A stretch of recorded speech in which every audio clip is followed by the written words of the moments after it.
ഞാനിന്ന് വൈകുന്നേരം ഉണ്ടാക്കാൻ പോകുന്നത് പഴംപൊരിയാണ്. നിങ്ങളൊക്കെ വീട്ടിൽ എന്തൊക്കെയാണ് ചായക്കടിയുള്ളത്? അപ്പോൾ ഞാനിങ്ങനെ പഴംപൊരി ഉണ്ടാക്കുന്നത് നമുക്ക് നോക്കാം. കുറച്ച് മൈദപ്പൊടിയിൽ കുറച്ച് മഞ്ഞൾപ്പൊടിയും ഉപ്പും പഞ്ചസാരയും കുറച്ച് വെള്ളവും കൂടി ചേർത്ത് നല്ലോണം പേസ്റ്റ് രൂപത്തിലാക്കിയിട്ടുണ്ട്. നമുക്കിനി പഴത്തെ മൈദയിൽ മുക്കിക്കൊള്ളാം. അതിനായിട്ട് ഞാൻ 2 പഴത്തെയാണ് എടുത്തത്. പഴം നല്ല പീസാക്കി നല്ല ഷേപ്പാക്കിയിട്ടുണ്ട്. അത്ര നല്ല ഷേപ്പാക്കിയില്ലെങ്കിലും മോശമില്ലാത്ത രീതിയിലൊക്കെ ഷേപ്പാക്കിയിട്ടുണ്ട്. നമുക്കിനി വെളിച്ചെണ്ണയിലിട്ട് പഴംപൊരിയെ നല്ല കുട്ടപ്പനാക്കി എടുക്കാം. ഇതൊക്കെ എല്ലാവർക്കും അറിയുന്ന കാര്യമാണ്, പക്ഷേ എനിക്കൊന്നും അറിഞ്ഞുകൂടാന്ന് പറഞ്ഞവർക്കും കൂടി ആവട്ടെ എൻ്റെ ഇന്നത്തെ ഈ വീഡിയോ.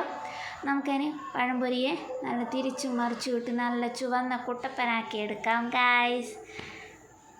പഴംപൊരി നല്ലോണം പൊരിഞ്ഞ് വരുന്നുണ്ട്, നമുക്ക് നോക്കാം.